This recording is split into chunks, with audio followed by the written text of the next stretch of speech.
ओम। चतुर्थ अध्याय। श्लोक 41वां। योग संन्यस्त कर्माणं ज्ञान संच्छिन्न संशयम् आत्मवन्तं न कर्माणि निबधनन्ति धनंजय।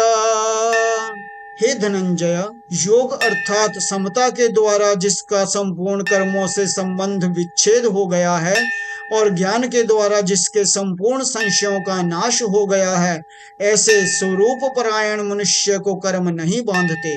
ओम।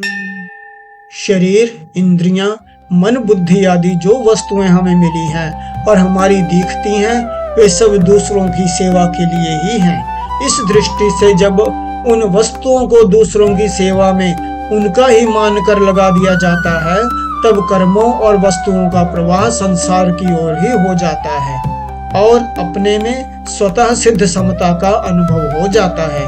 इस प्रकार योग समता के द्वारा जिसने कर्मों से संबंध विच्छेद कर दिया है, वह पुरुष योग संन्यस्त कर्मा है। जब कर्मयोगी कर्म में अकर्म तथा अकर्म में कर्म देखता है, अर्थात कर्म करते हुए अथवा ना करते हुए दोनों अवस्थाओं में नित्य निरंतर असंग रहता है, तब वही वास्तव में योग संन्यस्त कर्मा होता है।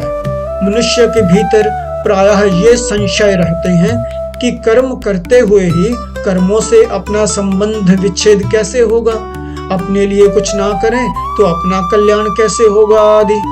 परंतु जब वह कर्मों के तत्व को अच्छी तरह से जान लेता है, तब उसके समस्त संशय मिट जाते हैं। उसे इस बात का स्पष्ट ज्ञान हो जाता है कि कर्मों और उनके फलों का आदि और अंत होता है, पर स्वरूप सदा ज्यों का त्यों रहता है। इसलिए कर्म मात्र का संबंध पर अर्थात संसार के साथ है, स्व अर्थात स्वरूप के साथ बिल्कुल नहीं।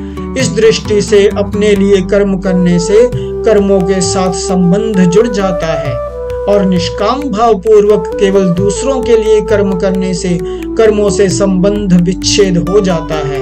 इससे सिद्ध होता है कि अपना कल्याण दूसरों के लिए कर्म करने से ही होता है।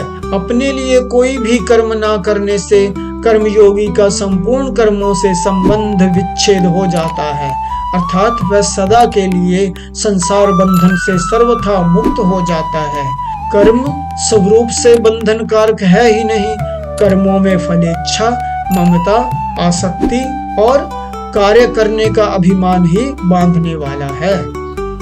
ओम।